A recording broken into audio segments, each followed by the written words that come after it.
Hello dear aspirants, I welcome you all to the polity desk. एक ऐसा desk जहां पर आप सभी को आपके पॉलिटिकल साइंस से रिलेटेड सभी प्रॉब्लम्स का सलूशन एक ही जगह पर मिलता है।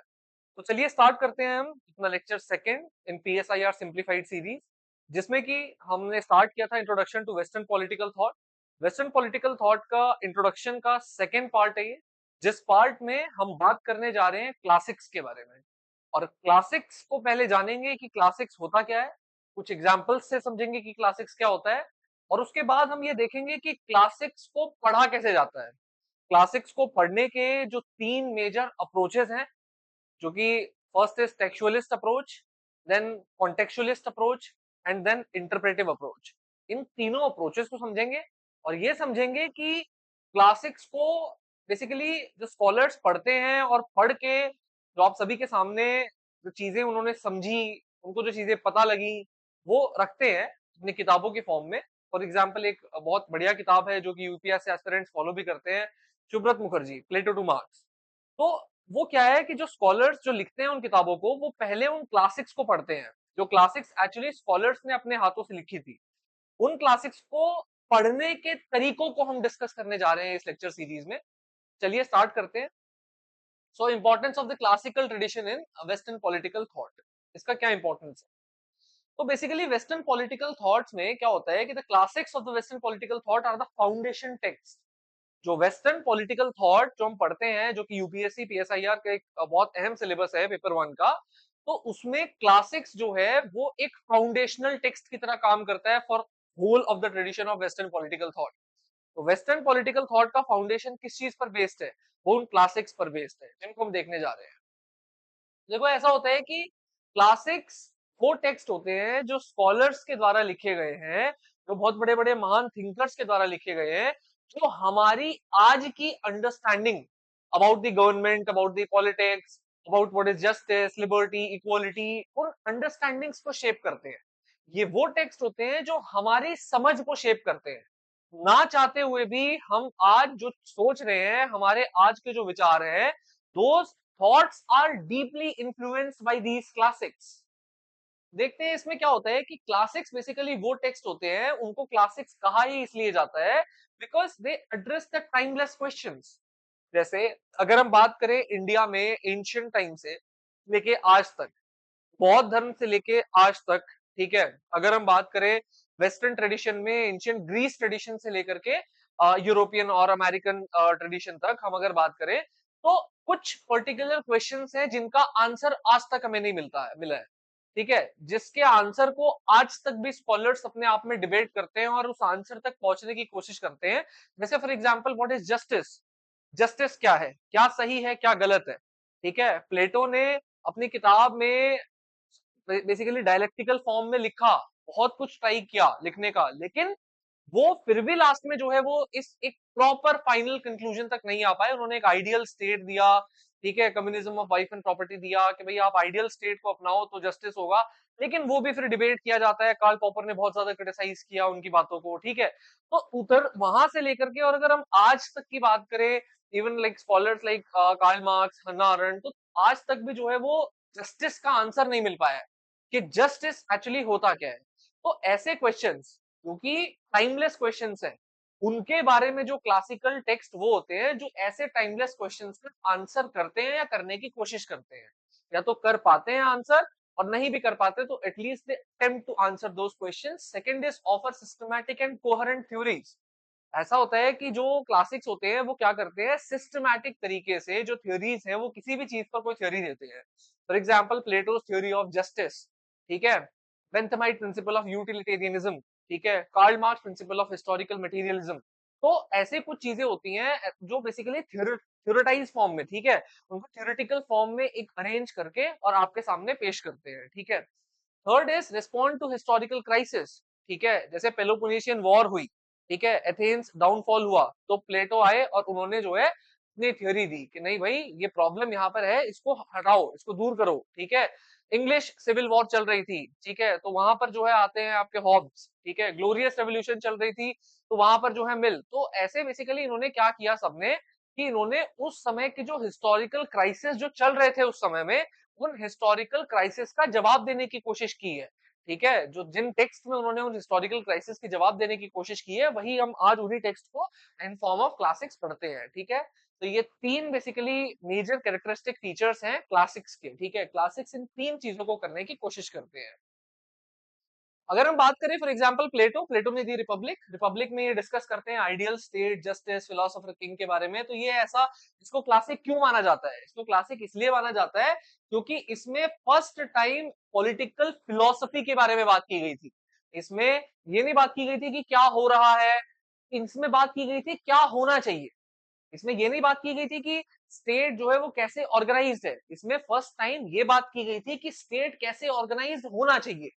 इससे पहले के जो सोफिस्ट फिलोसोफर्स थे वो ये डिस्कस करते थे कि क्या हो रहा है, वो पावर की बात करते थे, दे वर गुड ऑरेटर्स। बट ये फर्स्ट टाइम इन्होंने जो है डिस्कस किया था पॉलिटिकल फिलोसफी के बारे में। इन्होंने जो है ये कहा था कि कॉन्सेप्ट दिया था जस्ट सोसाइटी का, जिसमें कि विजडम के द्वारा रूल किया जाएगा, और विजडम किसके हाथ में होगा? फिलोसोफर किंग के हाथ में होगा। ठीक है, ये फेमस क्रिटिक है। ठीक है, ये फेमस क्रिटिक ऑफ डेमोक्रेसी। उन्होंने कहा था कि democracy is a ship of fools, क्योंकि आज तक भी सोचो टाइमलेस, यहाँ देखो फीचर में क्या था कि दे offer timeless addresses the timeless questions. तो आज तक भी ये क्वेश्चन है हमारे सामने कि डेमोक्रेसी को कैसे बेहतर किया जाए। तो इन्होंने उस समय भी, मतलब आज से कई हजार साल पहले भी, इसी बात को डिस्कस किया था कि भाई कैसे डेमोक्रेसी में कितनी गलतियां हैं, डेमोक्रेसी में क्या problems, how is it considered as a ship of fools. Aristotle जिन्होंने पॉलिटिक्स लिखी, पॉलिटिक्स में इन्होंने nature of polis, types of government, ठीक है, इन सभी की बात की। एक गोल्डन मीन थ्योरी दी इन्होंने। ठीक है, इसमें इन्होंने एम्पिरिकल कंपैरिजन किया। ठीक है, systematic experiment based observed comparison किया। किस चीज का? कॉन्स्टिट्यूशंस का। 158 कॉन्स्टिट्यूशंस का कंपैरिजन किया था इन्होंने उस समय। ठीक है, इन्होंने बेसिकली मॉडरेट गवर्नमेंट बताई थी। ठीक है, कि moderate government, polity, best form of government. ठीक है, ना ही डेमोक्रेसी और ना ही मोनार्की। ठीक है, तो इन्होंने मिडिल फॉर्म ऑफ गवर्नमेंट दिया था, मॉडरेट फॉर्म ऑफ गवर्नमेंट दिया था। इनके जो थॉट्स है वो मिडिवल और मॉडर्न सोसाइटीज को इन्फ्लुएंस करते हैं। That is why it is considered as a classic. अगर हम बात करें निकोलो मैकियावेली की, तो निकोलो मैकियावेली में भी हमें ये पता चलता है कि उन्होंने जो किताब लिखी द प्रिंस में जो उन्होंने रियल पॉलिटिक, पावर, लीडरशिप सबकी बात की। तो in Niccolo Machiavelli it was the first time that the state was separated from religion. The growing influence of the church on the state, it was basically reduced by Machiavelli। Machiavelli पहली बार कहते हैं कि भाई state को religion से अलग करिए। ठीक है, स्टेट का रोल रिलीजन में नहीं होना चाहिए। अच्छा, फिर आते हैं आपके John Thomas Hobbes. Thomas Hobbes ने जो किताब लिखी लेवियथन, लेवियथन सी मॉन्स्टर, ठीक है, मतलब होता है लेवियथन का। तो इन्होंने बताया कि भाई राजा कुछ ऐसा डिवाइन डिवाइन नहीं है, राजा और लोगों के बीच में एक सोशल कॉन्ट्रैक्ट है। ठीक है, तो स्टेट ऑफ नेचर से बाहर आने के लिए एक सोशल कॉन्ट्रैक्ट होता है लोगों के और राजा के बीच में। उसी सोशल कॉन्ट्रैक्ट को दिया था इन्होंने। ठीक है, इन्होंने बताया कि भाई ह्यूमन नेचर को बहुत डिस्कस किया था अच्छे से। ठीक है, कि ह्यूमन का नेचर क्या होता है। अच्छा, तो इनको इनकी किताब लेविथिन को क्लासिक क्यों माना जाता है? क्योंकि इन्होंने आर्ग्यू किया था for strong state to prevent chaos. इन्होंने कहा था कि एक स्टेट बहुत स्ट्रॉन्ग होना चाहिए ताकि सोसाइटी के अंदर जो क्योस है उस क्योस को रिड्यूस किया जा सके। ठीक है, इन्होंने सेक्युलर पॉलिटिकल थ्योरी दी थी एक। इन्होंने कहा था कि भाई अगर आप स्टेट ऑफ नेचर में हो, अगर आप एक ऐसी जगह जहां पर कोई लॉ एंड ऑर्डर नहीं है, सोसाइटी के अंदर कुछ भी नहीं हो रहा है, कोई गवर्नमेंट नहीं, कोई रूल नहीं, तो ऐसे समय में it will be a war of all against all. मतलब एक उस समय में क्या होगा कि सब लोग सबके अगेंस्ट लड़ेंगे। आप खुद इमेजिन करके देखो ना कि मतलब एक ऐसे सिचुएशन जहां पे कोई लॉ एंड ऑर्डर नहीं है, वहां पर तो वही बात है कि big fish swallows the small fish. उसमें जिसके हाथ में थोड़ी बहुत पावर होगी, मस्कुलर पावर, प्रॉपर्टी पावर, वो जो है दूसरे को निगल जाएगा। तो war of all against all. ठीक है, सबके हाथ में पावर होगी, मल्टीपुलैरिटी होगी उस समय पे। तो इन्होंने पहली बार इस चीज को डिस्कस किया था। फिर जॉन लॉक आते हैं जिन्होंने टू ट्रीटीज ऑफ गवर्नमेंट दी। टू ट्रीटीज ऑफ गवर्नमेंट में इन्होंने नेचुरल राइट, लिमिटेड गवर्नमेंट की गवर्नमेंट होनी चाहिए, but government as a night watchman state होना चाहिए। गवर्नमेंट की पावर्स जो है वो लिमिटेड होनी चाहिए। So he gave the concept of limited government, government that will be formed by consent of the people. और जब लोगों का कंसेंट होगा गवर्नमेंट के हाथ में, तो गवर्नमेंट वो काम नहीं कर सकेगी जो लोग उसको अलाउ नहीं करेंगे। Right to life, liberty, property, इसको डिस्ट्रॉय नहीं कर सकेगी फिर गवर्नमेंट। ठीक है, so he limited the powers of the government. इन्होंने जस्टिफाई किया था रेवोल्यूशन अगेंस्ट टायरनी। अगर टायरनी है, राजा अगर नहीं सही से बात मान रहा है, तो रेवोल्यूशन करो उसके अगेंस्ट। ठीक है, अच्छा, तो इन्होंने लिबरल डेमोक्रेसी, आगे चल के जो मॉडर्न थॉट में जो लिबरल डेमोक्रेसी की हम बात करते हैं, तो he was the foundational thinker of liberal democratic model. ठीक है, which was adopted by later countries after getting independence। okay, so he influenced the American Revolution। okay, so next is Jean Jacques Rousseau। so Jean Jacques Rousseau gave wrote the book The Social Contract, and in the Social Contract he gave the concept of popular sovereignty. ठीक है, in popular sovereignty general will, ठीक है, इन्होंने differentiate किया है between actual will and the real will of the people, ठीक है। और तब इन्होंने बताया कि जनरल विल क्या होता है, डेमोक्रेसी का एक बहुत अच्छा फॉर्म दिया था, रिप्रेजेंटेटिव डेमोक्रेसी के बारे में भी कुछ बातें की थी, ठीक है। अच्छा, man is born free but everywhere in chain, ये एक बहुत इंपॉर्टेंट स्टेटमेंट है इनका कि भाई इंसान का जन्म तो फ्री होता है, ठीक है। इंसान जब पैदा होता है तो उस समय ना तो वो किसी भी बॉन्डेजेस में बंधा होता है, ना वो किसी कास्ट में पैदा हुआ है, बेसिकली वो तो सोसाइटी ने बनाई है, वो तो लोगों ने बनाई है, ठीक है। बट जब एक बच्चा पैदा हुआ है तो एज अ ह्यूमन बीइंग पैदा हुआ है, इज फ्री। बट जैसे ही बॉर्न हो जाता है उसके बाद में everywhere there is chain of bondages, relationship, family relationship, state के लॉज, रेगुलेशन, सोसाइटल नॉर्म्स, ठीक है, बहुत सारी चीजें होती हैं। तो इन्होंने पहली बार इस बात को डिस्कस किया था। He was the greatest philosopher who influenced the French revolution and modern Republican theory के फाउंडेशनल थिंकर माने जाते हैं, ठीक है। कार्ल मार्क्स, जिन्होंने अपने कम्युनिस्ट मैनिफेस्टो में, और एक और कैपिटल था, दास कैपिटल नाम की एक और किताब थी, दास कैपिटल डीएएस, जो कि जर्मन में डीएस मतलब द होता है, टीएचई, तो दास कैपिटल जो किताब इन्होंने लिखी थी, और एक कम्युनिस्ट मैनिफेस्टो, एक फ्रेडरिक एंजल्स, इनके मतलब को वर्कर साथ में इन्होंने काम किया है, दोनों ने मिलके, तो दोनों ने मिलके लिखी थी। इसमें इन्होंने समझाया था class struggle between the haves and the have not, ठीक है, जिसमें इन्होंने कैपिटलिज्म का क्रिटिक दिया है बहुत अच्छा। और इन्होंने कहा है कि भाई आपको रेवोल्यूशन लाना है, ठीक है। इन्होंने बताया था कि भाई फिलोसोफर्स ने इंटरप्रेट तो किया है वर्ल्ड को, पर किसी ने ये नहीं बताया है कि इसको चेंज कैसे किया जाए। I am telling you how to change it. So the ultimate solution to this division between haves and have not is revolution, ठीक है। तो इन्होंने रेवोल्यूशन का कॉन्सेप्ट दिया था। इन्होंने इनके बेसिकली उनके थॉट ने, आज हम ये तो नहीं कह सकते कि भाई कहीं पर भी कार्ल मार्क्स के कंप्लीट आइडिया को जो है वो रियलाइज किया गया है, कार्ल मार्क्स के द्वारा दी गई कम्युनिस्ट सोसाइटी आज कहीं पर भी प्रेजेंट है, ऐसा तो हम नहीं बोल सकते हैं। बट हम क्या बोल सकते हैं, हम ये जरूर बोल सकते हैं कि उनके उस टाइम के थॉट्स ने आज के जो जितने भी सोशल मूवमेंट्स होते हैं, the movement that are conducted against the, हम कह सकते हैं कि जो कैपिटलिज्म के इल फीचर्स है उसके अगेंस्ट जो सोशल मूवमेंट चल रहे हैं आज के समय में, those are very much influenced by Karl Marx, his book, ठीक है। अच्छा, हम ये कह रहे हैं कि analysis of economic power structure, ठीक है। सो इकोनॉमी बेसिकली कैसे जो है वो mode of production, means of production, ये कैसे ऑर्गेनाइज्ड है, ठीक है। बात करेंगे जब हम कार्ल मार्क्स की स्टडी करेंगे, तो इन्होंने वो बताया कि भाई कैसे mode of production, means of production organized है, कैसे देश का इकोनॉमिक स्ट्रक्चर, वर्ल्ड का इकोनॉमिक स्ट्रक्चर कैसे ऑर्गेनाइज्ड है, ठीक है। तो वो foundation of Marxist theory, so he became the foundational thinker of Marxist theory. हम बात करते हैं significance of classics in political theory की। तो बेसिकली क्लासिक्स का सिग्निफिकेंस क्या है, तो देखिए क्लासिक्स का सिग्निफिकेंस ये है कि they shows comprehensiveness and universality. Classics वो किताब होती हैं जिनके अंदर कॉम्प्रिहेंसिवनेस होती है, जो अपने अंदर कई सारी चीजों को डिस्कस करते हैं, एक किसी भी थ्योरी को लेके, किसी भी चीज को लेके, for example justice, Rawls theory of justice, तो वो लेंगे और उस पूरे प्रॉपर जस्टिस के नोशन को जिन्होंने डिस्कस किया कॉम्प्रिहेंसिव तरीके से।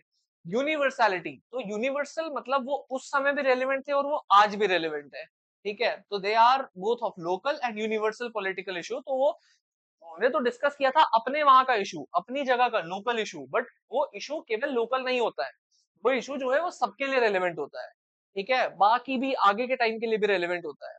बात करें, they offered rival conceptual framework for understanding politics.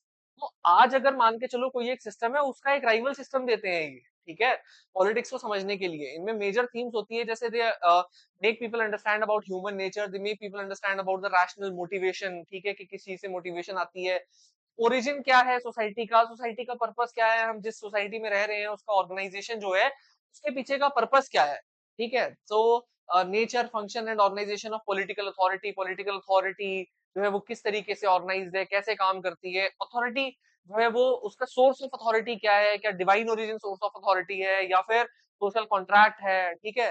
तो आगे है कि फिर पॉलिटिकल चेंज एंड स्टेबिलिटी, तो किस तरीके से पॉलिटिकल चेंज आ रहे हैं सोसाइटी में, किस तरीके से स्टेबिलिटी को इंश्योर करना जरूरी है, ठीक है, इन सभी की चीजों की बातें होती है।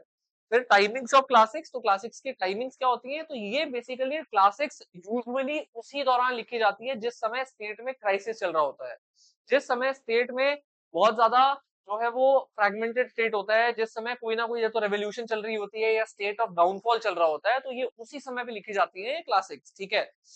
तो ये बेसिकली क्राइसिस जो है वो it acts as a catalyst, crisis वो पॉइंट की तरह एक्ट करता है जिस पॉइंट पर आकर के फिर फिलोसोफर्स के दिमाग में कुछ नए आइडियाज आते हैं और वो अपनी क्लासिक्स में उन आइडियाज को लिखते हैं।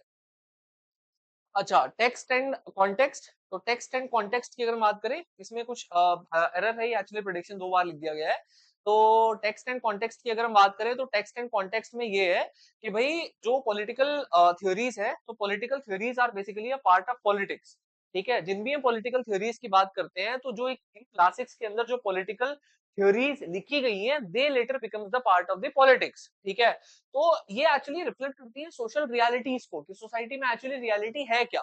ठीक है, सो जो थ्योरिस्ट हैं एनालाइज करते हैं पहले पास्ट को, प्रेजेंट को समझने की कोशिश करते हैं और फिर फ्यूचर के लिए कोई बातें बताते हैं, कुछ फ्यूचर के लिए सजेशंस देते हैं, कुछ आगे के प्रिडिक्शंस करते हैं। ठीक है, अच्छा, तो जो ग्रेट थ्योरीज हैं वो बेसिकली उस समय के इशू को एड्रेस करती हैं, लेकिन आगे के लिए कोई ना कोई सोल्यूशन बताती हैं जो आज के समय में भी रेलेवेंट होता है। तो ये वो फीचर्स हैं जो क्लासिक्स अगर फुलफिल करती हैं, अगर कोई फिलोसोफर के फुलफिल करते हैं, उनको क्लासिक माना जाएगा। ठीक है, सो इसमें आज इस लेक्चर में इतना ही करेंगे। एक नेक्स्ट लेक्चर दोबारा लेके आऊंगा जिस लेक्चर में we will understand the approaches. ठीक है, ये इसी बेसिकली पार्ट का एक नेक्स्ट कंटिन्यूएशन होगा। ठीक है, thank you so much for listening. Please do like share and subscribe.